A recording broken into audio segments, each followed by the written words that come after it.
अल्लाह, खुदा, ईश आदि नाम एक ही शक्ति के हैं।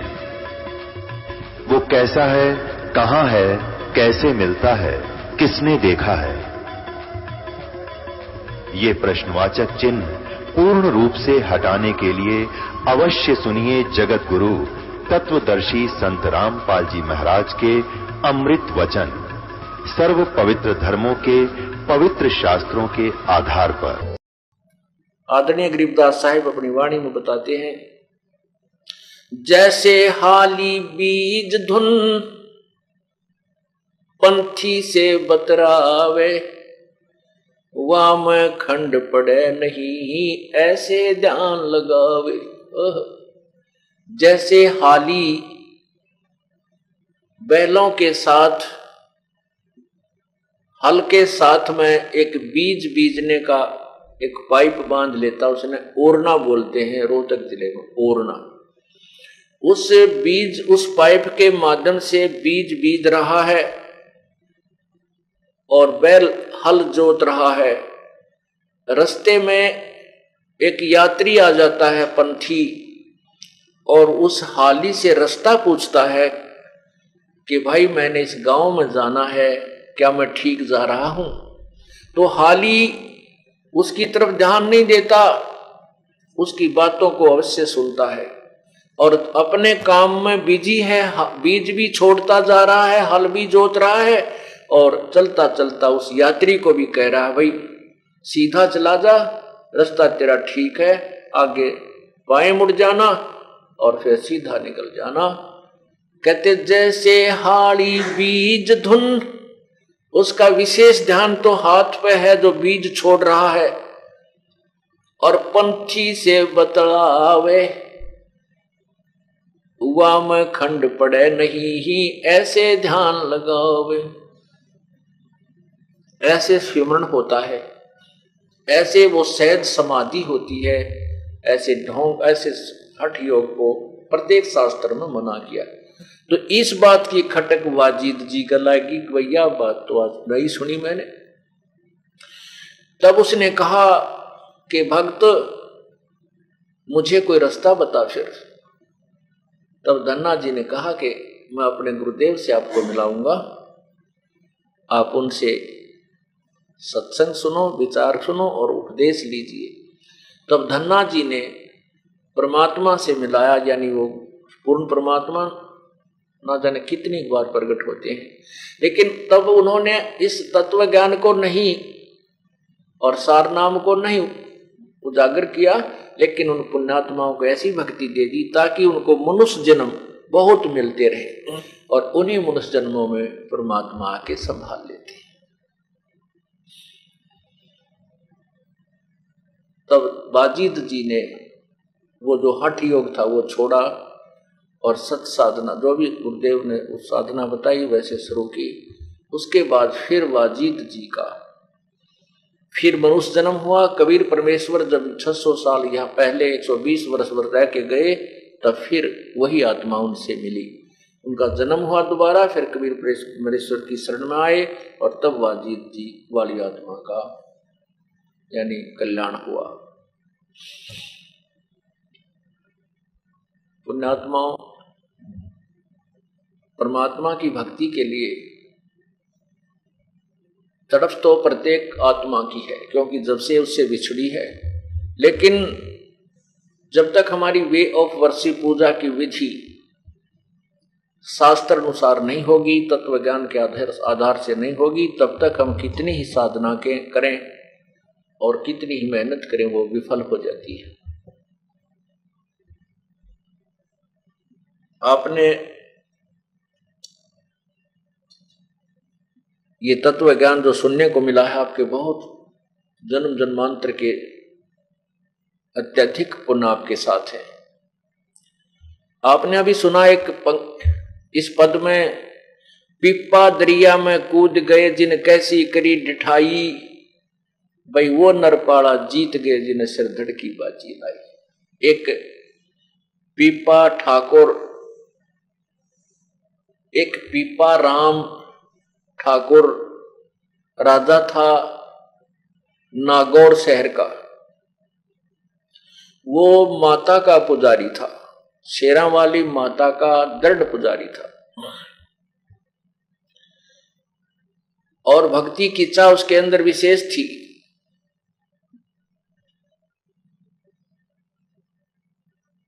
भक्ति की चाह उसके अंदर विशेष थी और वो संतों महात्माओं के समागम अपने घर पर करवाया करते थे। उधर से पूर्ण परमात्मा कबीर देव जी काशी में प्रकट थे और स्वामी रामानंद जी को उन्होंने तत्व ज्ञान से परिचित करवा दिया था। उसके बाद रामानंद जी की मंडली उस तत्व ज्ञान का ही प्रचार किया करती थी, आन उपासना को मना करने लगे। एक दिन रामानंद जी की मंडली और पीपा ठाकुर राजा के नगर में वहां पर किसी के यहां सत्संग कर रहे थे, तो राजा को पता चला तो राजा ने उनको अपने पास भी बुला लिया। तो उसमें उन्होंने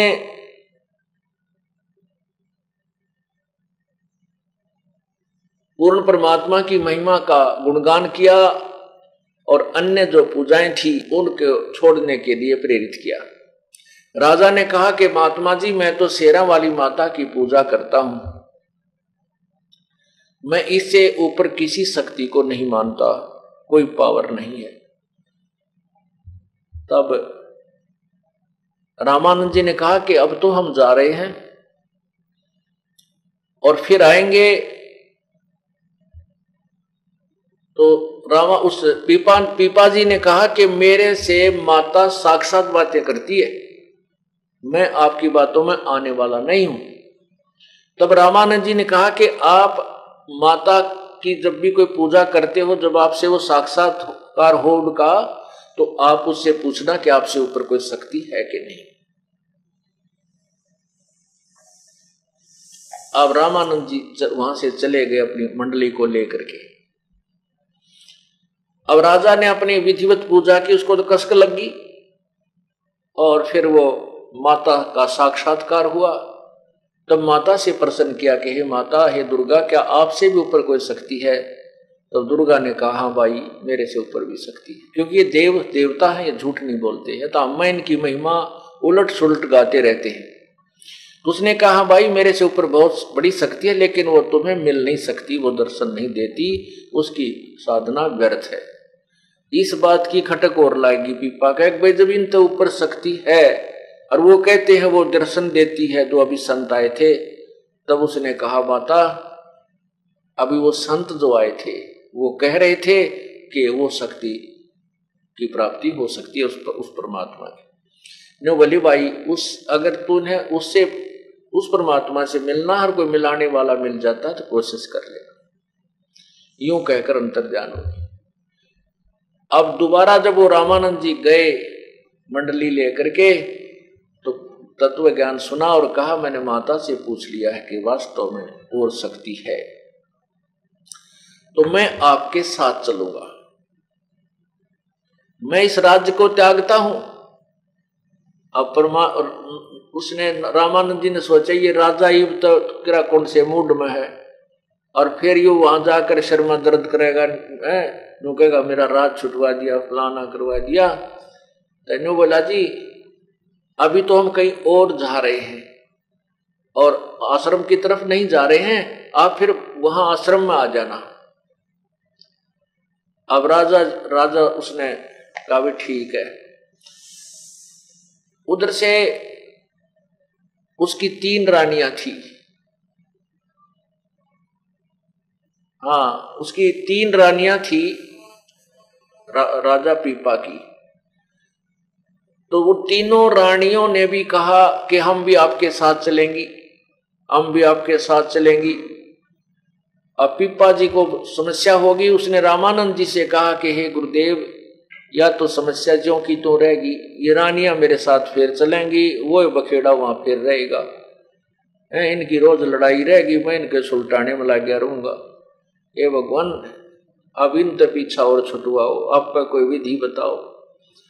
तब परमात्मा रामानंद जी ने कहा कि एक तरकीब है, तीनों को बुलाओ। अब तीनों रानी, परमात्मा बोले भी, रामानंद जी बोले भी ठीक है, तुम भी हो लो तैयार, राजा के साथ चल पड़ना। तो तीनों की तीनवा ने सारे गहने पहन लिए, कोटी जितने भी थे, हार भी, दो आड़े वो सोने के कड़े बना रखे जो भरा भरा पहरा करते राजस्थानी है, और पाया में भी और काना में भी, सारे पूरी लद पद होगी सोने में, और बढ़िया सुंदर कपड़े पहन लिए। तीनों अपना तैयार होकर आगे चलो, हम भी चलेंगे। अब बता, ये कोई वैराग धारण करने की तरीका था उनका। तब रामानंद जी बोले, बहन बेटी बात सुनो। अब पीपा से कहा कि मैं तरीका बताऊंगा, तो बोलिए मत। ठीक है जी, आप जैसे कोई। तो रामानंद जी बोले, बेटी जिन्होंने पीपा जी के साथ चलना है, ये सारे गहने जेवरात तार कर धर दो, रास्ते में करा कौन लूट ले, न मेरा कितने ठग मिलेंगे। अब वो तीनों चली गई। उनमें से एक का नाम सीता था। उस सीता ने तो सारे गहने तार तोड़ कर धर दिए और सिंपल ड्रेस पहन ली, साधारण से साड़ी, और उन दोनों ने नहीं उतारे। जब राजा ने, वो सीता तो आके खड़ी होगी जी मैं तैयार हूं, मैंने तो ये सब उतार दिए गहने। वो दोनों कहने लगी, गहने ना छोड़ा, हम ये ना छोड़े हमारे पे, हम ना चलते, हम ना जाते, गहने कौन छूटे। तो परमात्मा और रामानंद जी बोले, ले भाई आधी बीमारी तक घटी, एक रहेगी, अब इसने भी देखते हैं। तो उसने कहा, बेटी वह जो सीता रह गई थी कि बेटी ऐसे नहीं चला जाएगा, वहां तो ने कितनी बुढ़िया अच्छी सुननी पड़ेगी दुनिया की, कि कौन क्या क्या कहेगा, तुम्हारी जवान अवस्था है बेटी, वहां ऐसे नहीं जाया जाएगा।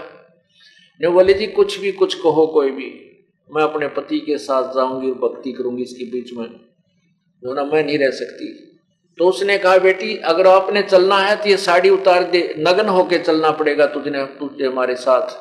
सीता बोली, अभी ले। वो जब लागी साड़ी उतार, तब रामानंद बोले, बस बेटी बस बस डट जा।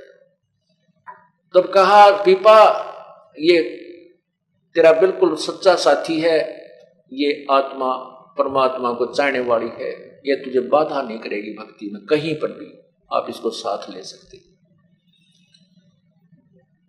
अब रामानंद जी तो दूसरी साइड में चले गए और कहने लगा, अब तू आ जाइए, अब फिर देख कमजोरी। अब राजा ने क्या किया, घोड़े और उन पर नरा धन धर लिया, कूड़ा ले जाऊंगा, फिर वो धन धर के घोड़िया पे अब भंडारा करूंगा गुरुजिया के पास जाके, और घने घोड़े ले रहा। तो 5-7 दिन के बाद वो रामानंद जी के आश्रम में पहुंच गया, सारे साजबाज ने लेकर, सैनिक भी साथ में। तब रामानंद जी के पास राजा पहुंचा, साथ में वो उसकी पत्नी थी। तो रामानंद जी ने कहा, अरण्य खूब, वो तो राजा वाली वेशभूषा में था जब तक। तब रामानंद जी ने कहा कि, स्वामी जी ने कहा कि राजा यहां तो आपने दास बन के रहना होगा, राजा बनकर नहीं, और जितने भी तेरे ये घोड़े गाड़े हैं इन भाई तो छोड़ा वापस, इनके यहां कहां रखेंगे। तो उसी समय कहते हैं उसने सारे घोड़ों को वहीं बेच कर जितना धन था और सारे का भंडारा करवा दिया गुरुदेव के आदेश से, और सीता और वो दोनों रहने लगे। एक दिन क्या हुआ, ये भोले बहुत होते हैं, संत विश्वासी होते हैं। तो पीपा और सीता वो जमुना के किनारे बनारस में, काशी में घूम रहे थे। अब उन्होंने इतना तो सुना था कि भगवान श्री कृष्ण की द्वारका दरिया में यानी समुद्र जल ने डबो रखी है। अब उनको पूरी कथा का ज्ञान नहीं था। ऐसे दोनों जने, वो पीपा और उसकी पत्नी सीता, ऐसे नहर की पटड़ी दरिया के साथ साथ टहल रहे थे। और स्वामी रामानंद जी कहीं बाहर चले गए थे अपने सत्संग उद्देश्य थे। तो वो बैठे बैठे बातें करने लगे। भोले होते हैं संत। सीता, पीपा ने कहा, सीता सुना है भगवान की द्वारका जल में डूब गई थी, पता नहीं कहां सी होगी। इच्छा करता है कि भगवान से मिलने एक बार आए हुए द्वारका में चलते हैं, भगवान वहां मिलेगा। उनकी बात एक लफंडर सा पाली सुने था। वो बोला, मैं बताऊं द्वारका किस है, कहां? इसमें ये यो दिखा ना, वो गंगा के बीच में दरिया में निशान बता दे, वहां सी है। अच्छा, अब उनका देखते देखते दोनों आने डांक मार दी। अब चल भगवान से मिलाते हैं।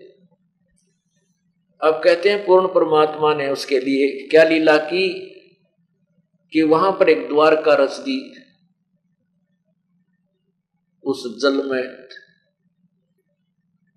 दरिया, उस जमुना के जल में, गंगा के जल में।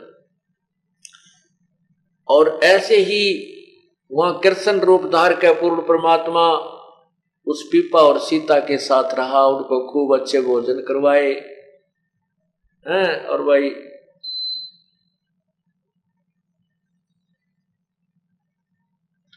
एक यानी 7 दिन तक उनको वहां रखा मेहमान बना करके। उधर से क्या हुआ कि वहां आसपास नगरी में शोर मच गया कि 2 भगत, 2 साधु और गंगा में डूब कर मर गए। उस पाड़ी ने धमकावे, सारे उस ग्वाले को धमकावे और उसको बुरा भला के निकम्मे, तूने क्या किया, यू तूने क्या कहा इनको?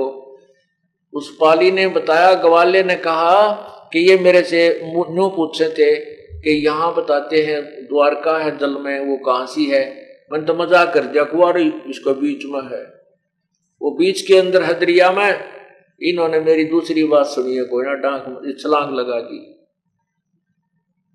दो भक्त मर गए, 2 भक्त मर गए। दरिया का पानी अथा, उसमें लाश भी ना पावे, तेरा कित जावे। तो कहते हैं 7 दिन तक परमात्मा ने वो वहां रखे। और 7वें दिन कहने लगे, भगवान हम जाते, हमारे गुरुजी आगे होंगे। पूर्ण परमात्मा बंदी छोड़ने का, अच्छा बेटा जाओ, और यूं करो, ले एक अंगूठी दे देता हूं। दोनों के इसी बढ़िया सोने की अंगूठी छाप पहना दी और उस पर लिख रखा कृष्ण, श्री कृष्ण। क्योंकि वो श्री कृष्ण माता तो ऊपर के श्री कृष्ण जी ने मान बैठे, क्योंकि अब पुराना रंग भी जल्दी से नहीं जाता, तो उस पर लिखा श्री कृष्ण। वो दोनों बार आए 7वें दिन, तो वहां आसपास के लोग देख रहे आदमी, ये दोनों जिंदे आ गए। तो सारे भाग इकट्ठे हो गए, खेतों वाले कहने लगे, आप मर गए थे। बोला, हम क्यों मरे, वो जो भगवान नहीं बचते, हम तो भगवान से मिलकर आए हैं, श्री कृष्ण जी की द्वारका में गए थे और वहां 7 दिन भगवान के साथ वहां ग्वाल बालों में खेल कर आए हैं।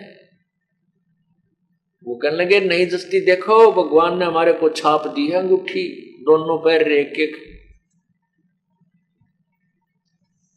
अब पुण्यात्माओं,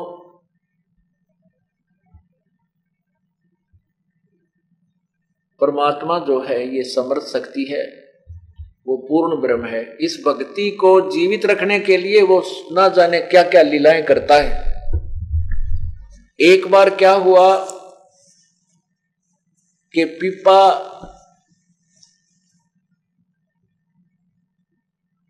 और सीता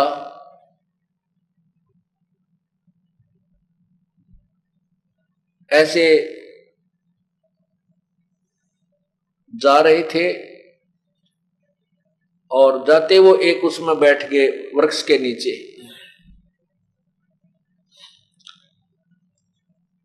एक सेठ वहां पर आया और उसने कहा कि बाबा जी तेरे को भूख लगी होगी। कहाँ भाई, भूख तो लगी जाती है। तो उनको भोजन कराया, अच्छी तरह आहार करवाया। फिर कहने लगा कि इस औरत का तू क्या करेगा बाबा जी, ये दुखी हो रही तेरे साथ, इसको मेरे साथ भेज दे, मुझे दे दे। ने बोला ले जा भाई, तेरा भलाओ, मैं भी दुखी हो रहा हूं, इस तरह ले जा। और सीता उसके गेल उठ कर चल पड़ी। अब जा भगवान, तो सेठ के पास जा, इसको आवश्यकता होगी रोटी टुक्का बनाने की, खाना खुना बनाने की, चली गई। अब उसने सेठ ने तो ऊपर चौबारे में छोड़ दी, तू यहाँ नहा धो ले और कपड़े कुपड़े बदल ले, अच्छे बढ़िया कपड़े ला दिए। अब सेठ जी आध घंटे के पाछे गया, ऊपर कुआड़ खोले तो वहां शेरनी का रूप धारण करके वह शेरनी दिखाई दी। और सेठ जी तो उल्टा कुला करता हुआ, अपने काले मुंह का नूल लोट करता हुआ तड़ा आ गया, पड़ा मर गया मर गया मर गया, क्या हो गया? तो किसी नहीं बताओ, भाजा गया जहां पीपा जी बैठे थे। कहने लगे महाराज जी उसने ले आओ ना भाई, राख तो है, अभी तो कुछ दिन राखते ले, आज भी ना पूरा भी दिन ना होया रहता है। ने बोला नहीं कति मर जाएगा मैं तो मार दिया, बोला वो शेरनी बन गई बात है। जब पीपा गया ने बोला आजा भगवान, इसे बुद्धि तो बहुत मिल लेंगे हमारे को। इस प्रकार पुण्यात्माओं परमात्मा के नाम पर लगने के बाद कुछ आपत्तियां भी आती हैं, परमात्मा उनकी मदद भी करता है। एक दिन क्या हुआ, पीपा जी जा रहे थे शहर में, एक मुसलमान के घर जन्म एक तेलन बैठी थी दुकान, वो अपने घर पे बाहर मतलब कहीं मिल गई रास्ते में। और राजा और पीपा ने कहा कि बेटी राम राम बोल, राम राम। ने बोली क्योंकि मुसलमानों में कहते हैं कि राम नाम जब बोल रहे हैं जब कोई मर जा, वैसे राम नहीं कहते वो। तो मालन बोली कि राम राम क्यों बोलूं, हमारा कोई मर रहा है, तुम बोलो राम। ने बोला अच्छा राम राम कोई मरने के बाद बोला जाता है? कहा हमारे तो मर जाना कोई जब राम बोला करें। पीपा कहे तेरा कौन इसम, तेलन कहे तेरा कौन इसम, तेरा कौन धर्म है, तू मुझे राम राम कहने को बोल रहा है? पीपा बोला तेरा मरियो खसम। अक्चल राम तो बोलेगी, तेरा खसम मर जाएगा, पति मर जाएगा। अब मालन घर पे आई, देखा तो तेली जो है अपने उस बैल के लिए घास को ठीक, चारे को ठीक करे था, न्यार रोड़े था, चनों का घास था, उसको ऐसे करके उसमें तो वो मोटे मोटे लकड़ी से बाहर निकाल दिया करें, उसको भाई पशु को खाने में दुखी ना हो, ऐसे कर रहा था। तो उधर से संत ने कहा तेरा मरियो कसम, ओढ़े लो डिग गया, वो मर गया। अब पीपा तेली मर गया। और जो ही उस तेलन ने आके घर पर देखा तो तेली मरा पड़ा। तो वो आसपास के लोग इकट्ठे हो गए और कहने लगे लाओ किताब बोलो इब राम राम। पीपा जी फिर पहुंच गए, अकमाई ले ही बोल तू राम राम। अरे पति मर गया तेरा, अब तो राम बोलेगी। तब पाया पड़ गए सारे, और जितने भी परिवार के सदस्य थे सारी कहानी बताई उसने जी, ऐसे ऐसे मेरे से मुख से ये निकल गया कि तुम बोलो राम थारे मर जा, जब तुम बोलो हमारे कोई मर गया, जब हम तो तब बोलते हैं हमारा कोई मरा थोड़ा ही है। तो ये बोला ले तारा मरे जागा, तेरा पति मर जाओ, फिर तब बोलेगी भगवान का नाम तू। फिर पैर पकड़ लिए सारे उस कुल के लोगों ने, मालन ने, उस तेलन ने भी माफी मांगी। तब परमात्मा ने वो पकड़ कर उस पीपा जी ने पकड़ कर बाजू और तेली खड़ा कर दिया, उठ भाई। तब उनको प्रचार समझाया कि भगवान के नाम में ये भिन्नता मत करो, राम कहो, अल्लाह कहो, साहेब कहो चाहे खुदा, और सर्व आत्मा उस साहेब की वो ना ही कहो से जुदा। वो सब आत्माओं से एक परमात्मा की है। तुम ऐसी बाढ़ बना कर मत बैठो, हम राम नहीं कहें, हम अल्लाह नहीं कहें, नहीं, ये सब शक्ति बोधक शब्द हैं उसी परमात्मा के। तो पुण्यात्माओं, जब रामानंद जी थक गए और कहा कबीर प्रभु से कि प्रभु आप ही संभालो, इस सारे 7 बाज रहे। तब परमात्मा ने उस पीपा जी को भी, कबीर परमेश्वर ने पीपा जी को, रविदास जी को और मीराबाई को और भी बहुत से जो उनके उपदेशी थे जो उनको उपदेश दिया और उनका कल्याण किया। अब पुण्यात्माओं, साधना पूर्व जन्म की जो साधना थी उस पिछले जन्म की कमाई से ही इतनी हिम्मत आती है कि दरिया में कूद जाना, अपनी पत्नी को किसी के साथ भेज देना। उनको विश्वास इतना दृढ़ बन जाता परमात्मा पे कि इसको आंच नहीं आ सकती, ये सत्य के ऊपर है और प्रभु हमारे साथ है। तो इतना दृढ़ विश्वास होना भी कोई बालकों का खेल नहीं है। ये भी पूर्व जन्म जन्मांतर के ना जाने कितने जन्मों की पुण्य कमाई आपके साथ होती है। लेकिन भविष्य में, वर्तमान में यदि कोई साधना ठीक नहीं मिलती है तो सब धरी की धराई रह जाती है और सब नरक के भागी बनते हैं।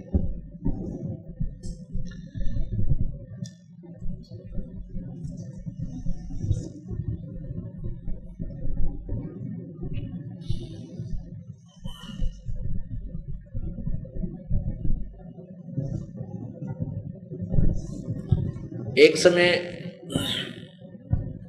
कबीर परमात्मा जी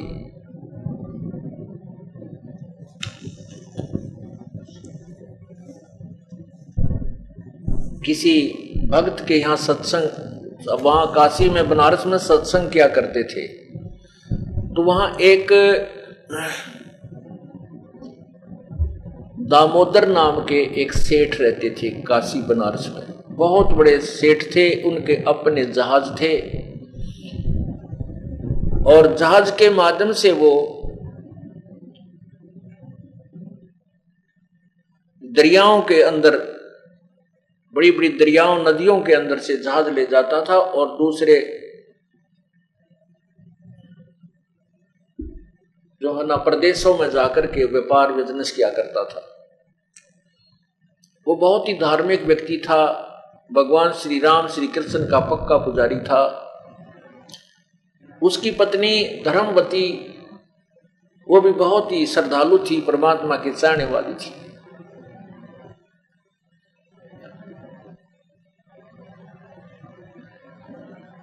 उसको कुछ शारीरिक तकलीफ भी रहती थी और वैसे परमात्मा की चाह उसमें अत्यधिक थी।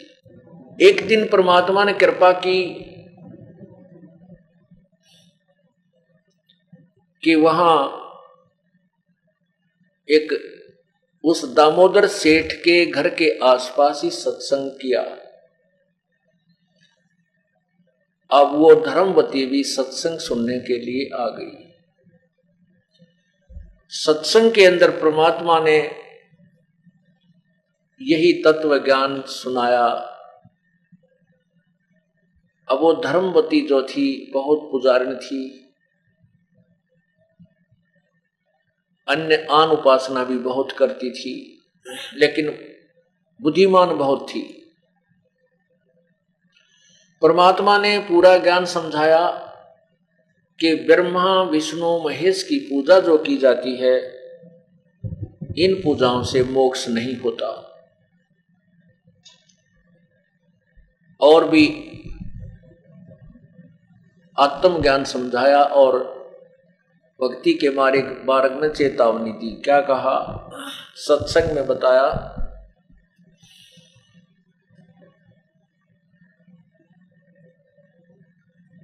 भाई और बात तेरे काम न आवे, संतों शरण लाग रे, के सोए गफलत में बंदे, जाग जाग नर जाग रे, जाग जाग नर जाग रे। और बात तेरे काम न आवे, संतों शरण लाग रे, के सोए गफलत में बंदे, जाग जाग नर जाग रे, जाग जाग नर जाग रे।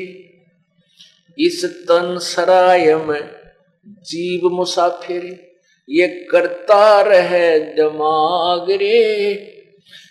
इस तन सरा में जीव मुसाफिर, करता रहे दिमाग रे, रात बसेरा कर ले डेरा, चले सवेरा त्याग रे, चले सवेरा त्याग रे, और बात तेरे काम न आवे, संतों शरण लाग रे, के सोवे गफलत में बंदे, जाग जाग नर जाग रे, जाग जाग नर जाग रे।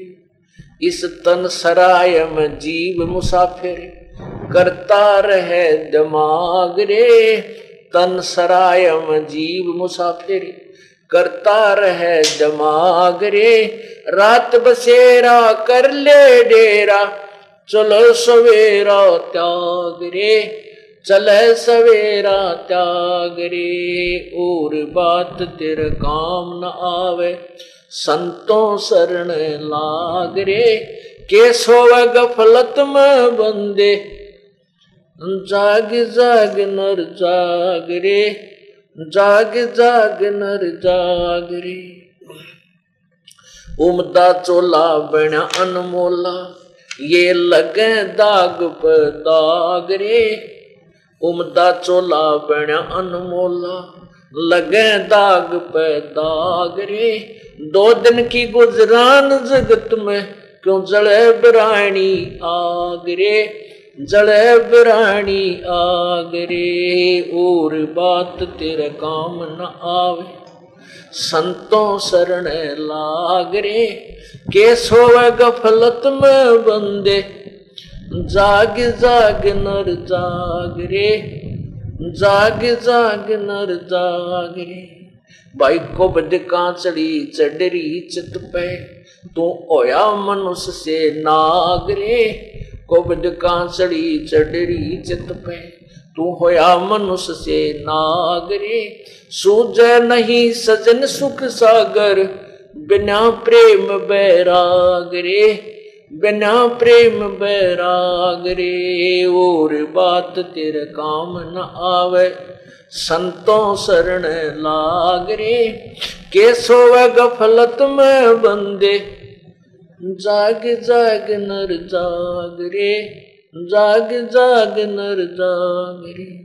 भाई हर सुमर सो हंस कवावे, ये कामी करो दी काग रे, हर सुमर सो हंस कवावे, कामी करो दी काग रे, बोरा न भर में विष के वन में, चल बेगमपुर बाग रे, चल बेगमपुर बाग रे, और बात तेरे काम न आवे, संतों शरण लाग रे, के सोवे गफलत में बंदे, जाग जाग नर जाग रे, जाग जाग नर जाग रे। भाई शब्द सैन सतगुरु की पहचानी, पाया अटल सुहाग रे, शब्द सैन सतगुरु की पहचानी, पाया अटल सुहाग रे, नतानंद महबूब गुमानी, वो परगट पूर्ण बाग रे, परगट पूर्ण बाग रे, और बात तेरे काम न आवे, संतों शरण लाग रे, के सोवे गफलत में बंदे, जाग जाग नर जाग रे, जाग जाग नर जाग रे। सत्संग के अंदर बताया कि गुरु बिन माला फेरते, गुरु बिन देते दान, गुरु बिन दोनों निष्फल हैं, चाहे पूछो वेद पुराण। कबीर साहब समझा रहे हैं सत्संग में, कबीर गुरु के बिना, गर्भ योगेश्वर गुरु बिना, वो लग गया हर की सेव, कहे कबीर बैकुंठ ते भाई, फेर दिया सुखदेव। परमात्मा समझा रहे हैं उस दिन सत्संग के अंदर, तत्व ज्ञान के आधार से भिन्न भिन्न कहानी सुनाई, कि ब्रह्मा विष्णु महेश की साधना से केवल स्वर्ग प्राप्ति होती है और स्वर्ग प्राप्ति करके ये प्राणी फिर वापस 84 लाख योनियों में भ्रमता रहता है, पूर्ण मोक्ष नहीं होता। पूर्ण ज्ञान समझाया, सृष्टि रचना सुनाई और फिर कहा कि साधना भी जो की जाती है वह गुरु के बिना, वो भी गुरु पूर्ण हो, गुरु के बिना मोक्ष नहीं हो सकता। गुरु बिन वेद पढ़े जो प्राणी, समझे न सार रहे अज्ञानी। गुरु बिन काहु न पाया ज्ञान, जो थो था वो छड़े किसाना।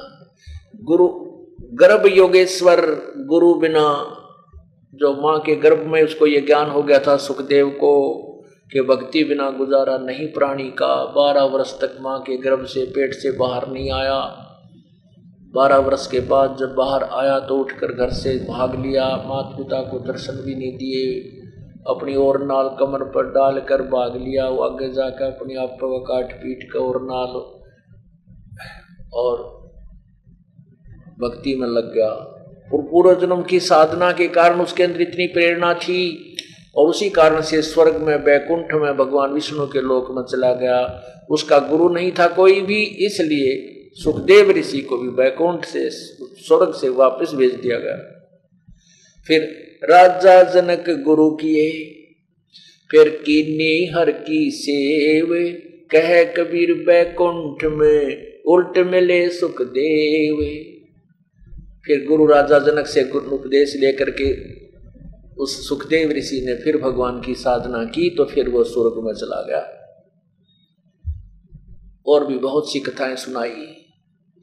तो वो धर्मवती जो दामोदर सेठ की पत्नी थी, वो गई तो यूं थी, चल संता के सत्संग सुन लिया करते हैं। और उसने तो ऐसा सुना, उसकी तो जो ना अंदर से आत्मा जबरदस्त जागेगी। और उसने सोचा कि मैं जो पूजाएं कर रही हूं ये तो बिल्कुल व्यर्थ है, और साथ में गुरु के बिना साधना तो बिल्कुल गलत होती है। अब वो इतनी अपने पति की इतनी वफादार थी कि उनकी आज्ञा के बिना कोई भी कार्य नहीं करती थी।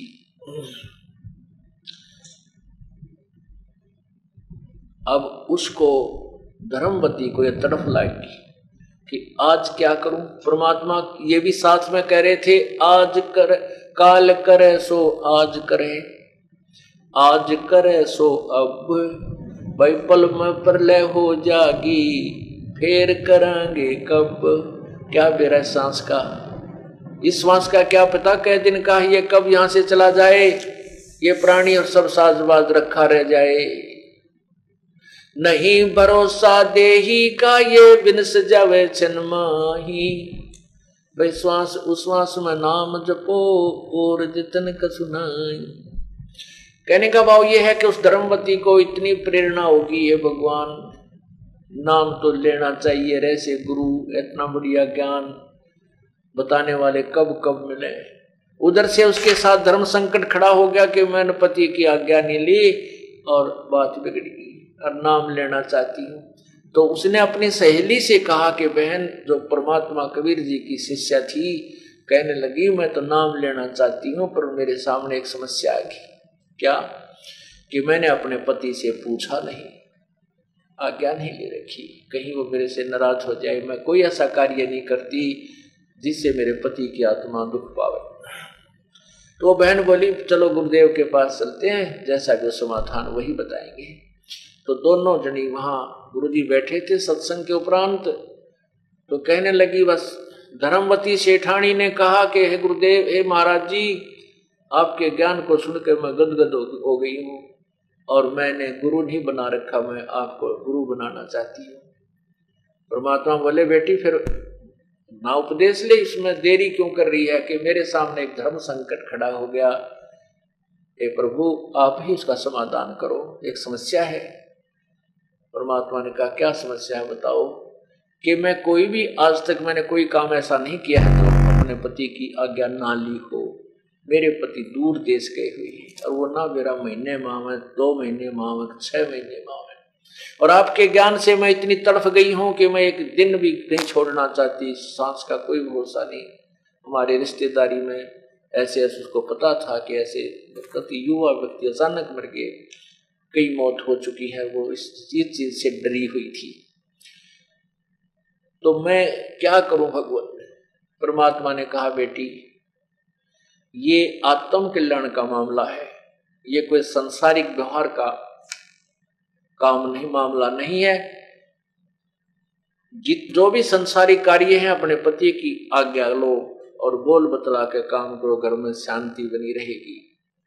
और आत्म कल्याण के मार्ग में कोई किसी से सलाह लेने की आवश्यकता नहीं है। आपका और सेठ जी का जितना भी संयोग है, उसके बाद आपका रास्ता अलग है, उसका रास्ता अलग है। यदि भक्ति नहीं करेगी तो 84 लाख योनियों में आपने दंड भोगने होंगे। तो उसको ये बात समझ में आ गई, ए प्रभु मैं नाम अवश्य लेना चाहती हूँ। और आपने ये बात स्पष्ट कर दी कि आत्म कल्याण के मार्ग में किसी की सलाह की जरूरत नहीं है, अपने जीवन का स्वयं जिम्मेवार होता है प्राणी।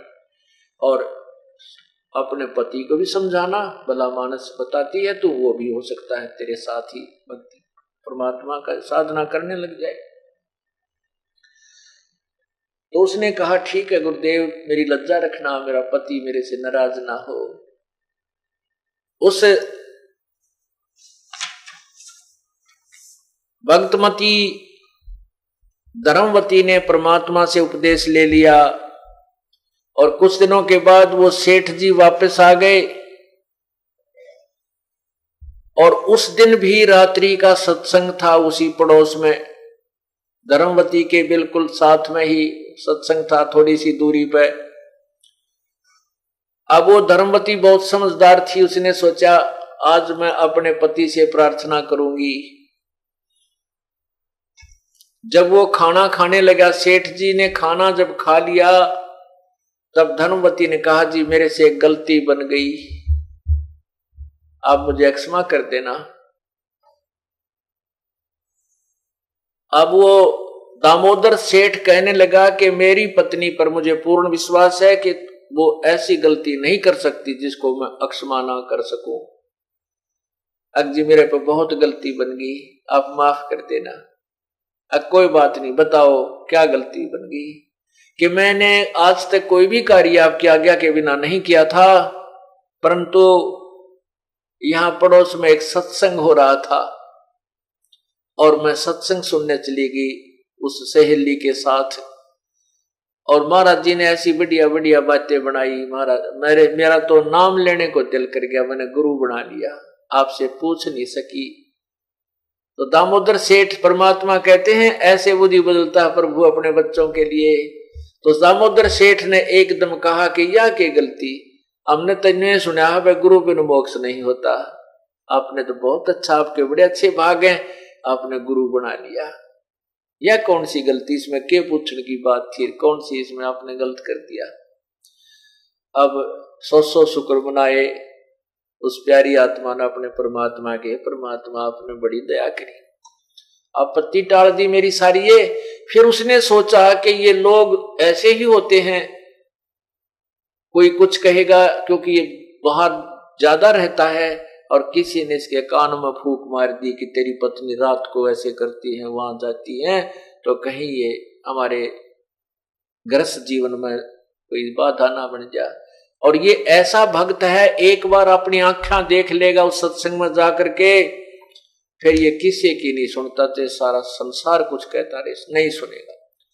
तो उसने मन में सोची कि एक बार सेठ जी को वो सत्संग स्थल दिखा दूं, गुरु जी क्या क्या बात बताते हैं, हम बहन भाई वहां सत्संग में जाते हैं तो किस प्रकार रहते हैं, कैसी हमारी क्रियाएं हैं। तो उसने कहा, जी आज ना गुरु जी का यही सत्संग है, थोड़ी सी दूरी पे है, और मेरी सहेली चलेगी। मैंने उसको कहा, बहन मैं तो अभी डट के आऊंगी, सेठ जी आगे खाना खुना खिलाऊंगी, और वो चलेगी, मैं अकेली रहेगी, आप मेरे साथ सत्संग में चलोगे। और बहुत दिन में सत्संग इधर आस पास हुआ है, और मैंने कह दिया गुरु जी से मैं आऊंगी जी, इधर से आप आ गए, आप मेरे साथ सत्संग में चलो। अब सेठ बोला, भगतमती मैं तो थका पड़ा हूं, लंबे सफर से आया हूं, मैं चलते पढ़ूंगा, फिर वहां जाते मुझे नींद आवेगी और सत्संग में सोना अच्छा नहीं लगता।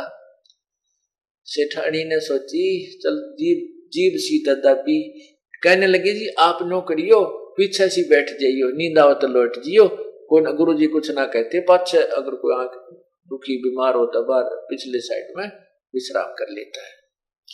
कहने का भाव ये है, सेठानी ने उस भक्त आत्मा को तैयार कर दिया और दोनों जने सत्संग में आ गए। अब सत्संग में जब आए तो बैठ गए और सत्संग प्रारंभ हो गया। अब परमात्मा ने बताया कि ये सौदा फिर नाही संतो यो सौदा फिर नाही, ये लोहे जैसा ताव जाते काया देश राही।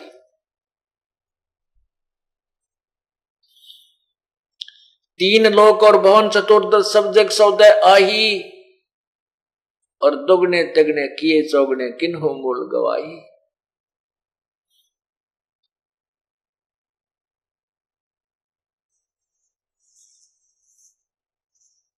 ये सौदा फिर नाही संतो यो सौदा फिर नाही।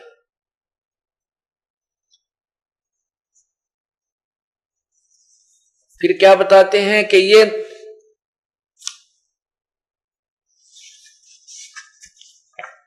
पंडा फूटे लेखा हो लेखा दरगाह माही,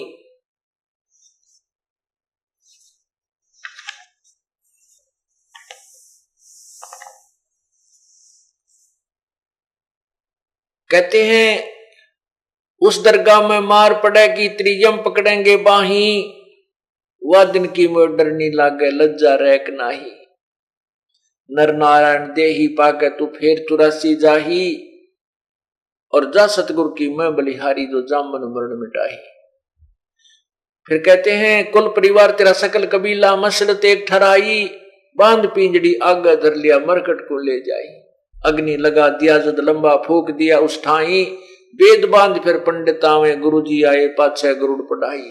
नरसेती तू पसवा की जय गद्दा बैल बनाई, ये 56 भोग कहा मन बोरे की कुरडी चरने जाई।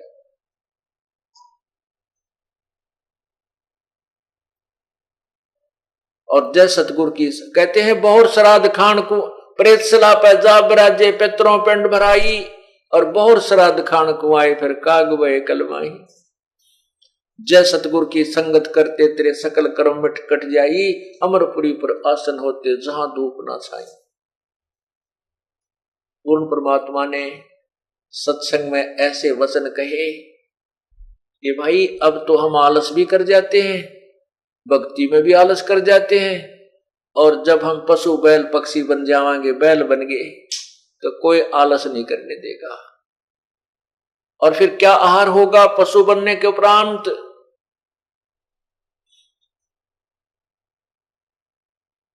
ये 56 भोग कहां मन बोड़े, कहां कित कुरडी चरने जाई। आज मनुष्य भूख लगती है, दूध पी ले, फल खा ले, रोटी खावे, समय पर पानी पी ले, चाय पी ले, और एक राम नाम के बिना भाई फिर पशु बन जाएंगे।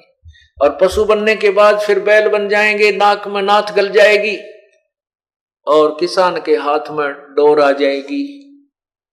खेत में काम कर रहा होगा, वहां हरी हरी घास तेरा चारा होगा, तू चर नहीं सकेगा, खा नहीं सकेगा, तेरे मुंह में जुबान नहीं रहेगी, तू बोल के बता नहीं सकता प्यास लगी है या भूख लगी है, कि पेट में दर्द है या कोई सिर में दर्द है।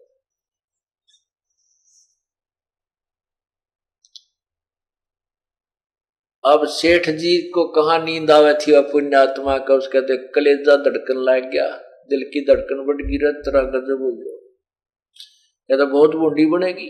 क्योंकि पुण्यात्माओं प्रत्येक व्यक्ति जो पूर्व संस्कारी होते हैं साधना अवश्य करते रहते हैं।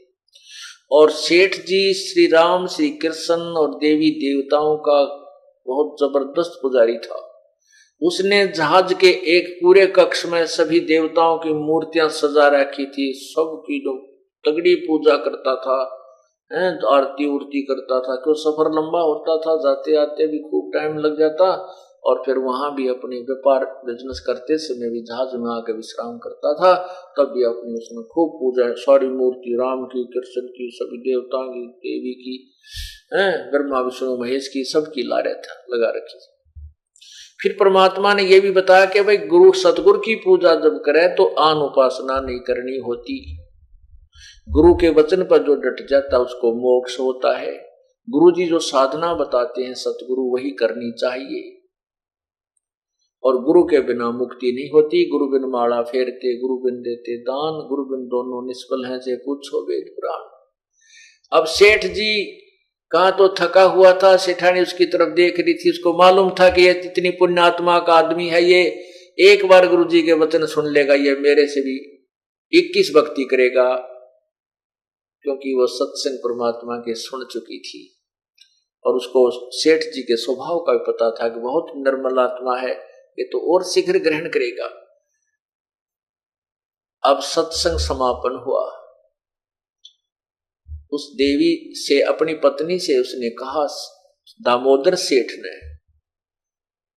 कहा, भगतमती मैं तो नाम लूंगा। वह बोली जी एक आधा सत्संग और सुन दो ना। बस सुन लिया मैंने जो सुनना था, मैं तो नाम लूंगा। गुरु जी से पूछ ले, मुझे उपदेश दे देंगे? तो वो कहने की जी मैं पता करती हूँ, इनकी मौज है, आज्ञा मौज हो जाते दे भी देंगे, पता कर लेती, अब पूछ ले बस, मैं तो नाम लूंगा। कहते एक के चोट से धारिया जिन मिलन दाचा, एक के बात बतेरी, जिसने भगवान की इच्छा होती है, जो परमात्मा चाहते वो बकवाद नहीं, घड़ी नहीं घड़ते, अपना कल्याण करवाने की तरफ तुरंत मुड़ जाते।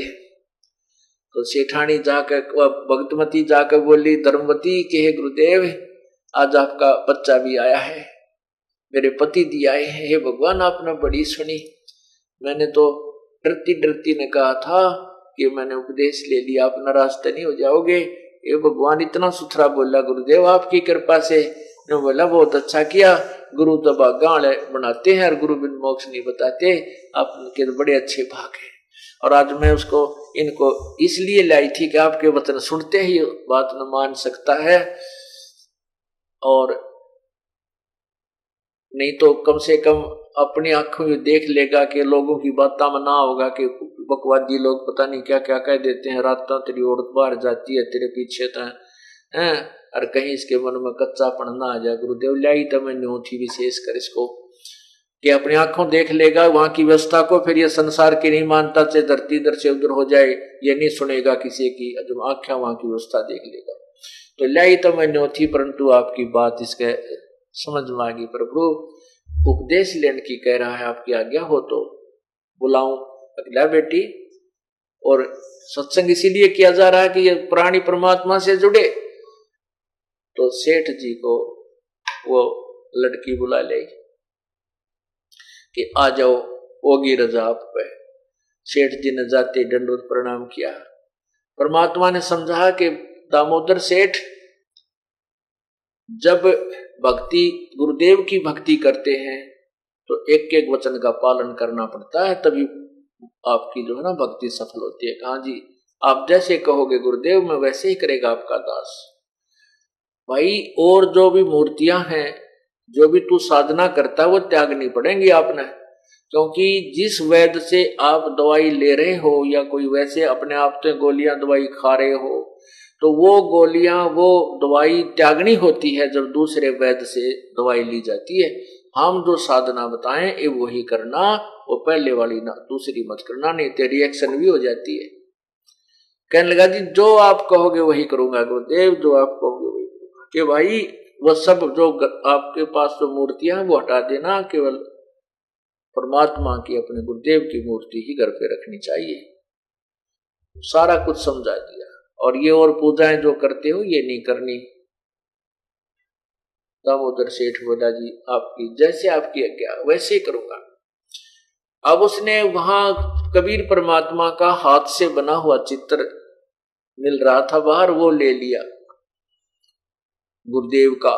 पहले कारीगर बड़े जबरदस्त हुआ करते, हाथ से जो की तो मूर्ति बना दिया करते थे, और वो बाहर बेच रहे थे। वह मूर्ति ले ली, उपदेश ले लिया। और फिर से सफर के लिए तैयारी कर दी, अपने बिजनेस के लिए, व्यापार के लिए जहाज में चल पड़ा। उसके जहाज में और भी बहुत से व्यापारी लोग, बिजनेसमैन जाते थे, बड़े बड़े सेठ जाते थे। वो किराए पर माल लाते थे और सेठ जी भी किराए पर अपने जहाज से किराया भी उनसे लेता था। आगे अपना धंधा ऐसे भी करता था और बिजनेस भी करता था। अब जहाज चल पड़ा तो दूसरे सेठ थे, जो व्यापारी लोग थे, उन्होंने देखा कि रे दामोदर, वो सारी मूर्तियां थी कहाँ गई। दामोदर सेठ ने क्या किया, जहाज में जाते ही जब जहाज चला तो वो सारी मूर्तियां जितनी भी धर रहा था उठा के और समुद्र में प्रवाह कर दी, जल प्रवाह कर दी, और एक मूर्ति अपने परम पिता की लगा ली, कबीर परमेश्वर की। तो वो दूसरे सेठा ने देखा, लाला जी तो इतना जबरदस्त पुजारी था, इसने पूरे कमरे के चारों तरफ तस्वीरें ला रखी थी, आज एक भी कोई ना, यू एक इस भगत से की मूर्ति लाए बैठे है। तो सेठ दामोदर से उन सेठा ने कहा, लाला जी वो नास्तिक हो गया तू? तो दामोदर बोला, नहीं नास्तिक क्यों हो गया भाई, मैं भक्ति करता हूं। कि वो सारे भगवान की मूर्तियां कहाँ गई? भाई मैंने गुरु बना लिया, अन्यों क्या करें, गुरु की पूजा में और पूजा नहीं करनी होती। कहने लगे, भाई ईसा कौन गुरु बना लिया तने? कि कबीर साहब, कबीर जी, सदगुरु कबीर जी मेरे गुरुदेव हैं। अच्छा भाई, यो कबीर तुझे पार कर देगा?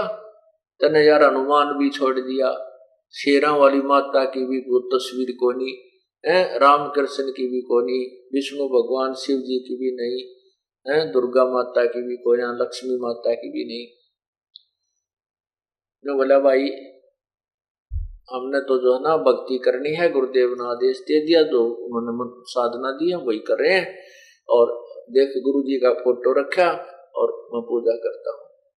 तो उसकी खूब हंसी मजाक करने लगे। बोले, रत्न तेरे तो फूट गए बाग कति, तने ऐसे भगवान छोड़ दिए, एक इस जुलाहे के ऊपर आश्रित होकर बैठ गया, तेरा बेड़ा गर्क होगा। ने बोले, भाई कोई बात ना, मेरा बेड़ा गर्क हो चाहे रहो, अब तो सिर धड़की बाजी है, अब तो भक्ति में यह करूंगा, मेरा चाहे बेड़ा पार हो चाहे रह जाओ, और तुम अपने भगवान पूजो। भाई मैं के नाटू, तुमने ममना नहीं करता, मेरे सिर में दर्द मत करो, तुम अपना काम करो, मैं अपना करो। तो उन्होंने उस दामोदर का नाम कबीर धर लिया, अको आ गया कबीर। उसका कबीर कहने लगे, कबीर आ गया, कबीर आजा, कबीर आजा। वो के 20 बेकूफा में एकला ना बोला, अच्छा भाई आ गया, कुछ भी कह लो इस दास को, तुम कबीर कहो चाहे कुछ कहो। और वो खुश हुआ, चलो इनके मुंह तो भगवान का नाम तो निकला है, कि ब्रह्म सद्बुद्धि आ जाए, इनको इसका पुण्य मिल जा, नाराज नहीं हुआ।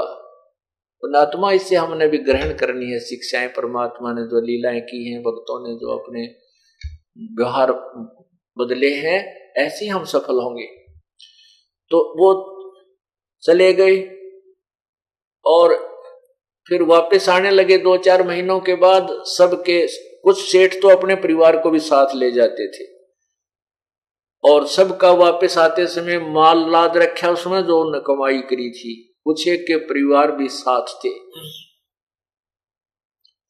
वापस आ रहे थे तो एक रात्रि में इतना भयंकर साइक्लोन आया, तूफान आया कि उस दरिया का जल बहुत, उस दिन वो कुछ दरिया से मैं करके और समुद्र से पार कर रहे थे, समुद्र के कुछ टुकड़े को पार करके उस दूसरे देश में, दूसरे प्रदेश में जाना था, तो समुद्र से जा रहे थे, आ रहे थे वापस। तो उनको एकदम ऐसा साइक्लोन, इतना जबरदस्त, एक तो समुद्री वो तूफान आता है, वो समुद्री तूफान 40 फुट ऊंचा पानी उठकर चल पड़ता है, और ऐसे ऐसे खूब। तो वो शाम का समय था, और उधर से देखा कि वो साइक्लोन खड़ा हो गया है, अब जहाज के बचने की कोई आशा नहीं रही। और पता था कि घंटे 2 घंटे में 3 घंटे में ये समुद्री तूफान हमारे तक पहुंच जाएगा। रात हम गए और उधर से वो जहाज ऐसे ऐसे हिलने लगा। वो जो तूफान की जो लहर चल ही रही थी अभी आया नहीं था। अब सब कांपने लग गए और अपने अपने भगवानों को याद कर रहे हैं। और दामोदर सेठ ऐसे अपना कमर लाए बैठा है, वो कोई क्रिया नहीं कर रहा है। जब देखा कि बात कति बिगड़ने वाली है और जहाज डूबेगा, आज नहीं बच सकते, तब सभी सेठों ने कहा, उन यात्रियों ने कहा कि दामोदर, उनमें से एक सियाना भगत था, सेठ था, वो कहने लगा भाई इन्हों क्या करें, भगवान गुरु के भगत की गणी सुना करें। और गुरु भगत जो दामोदर है इससे कहो ये भी अपने गुरुदेव ने याद कर ले।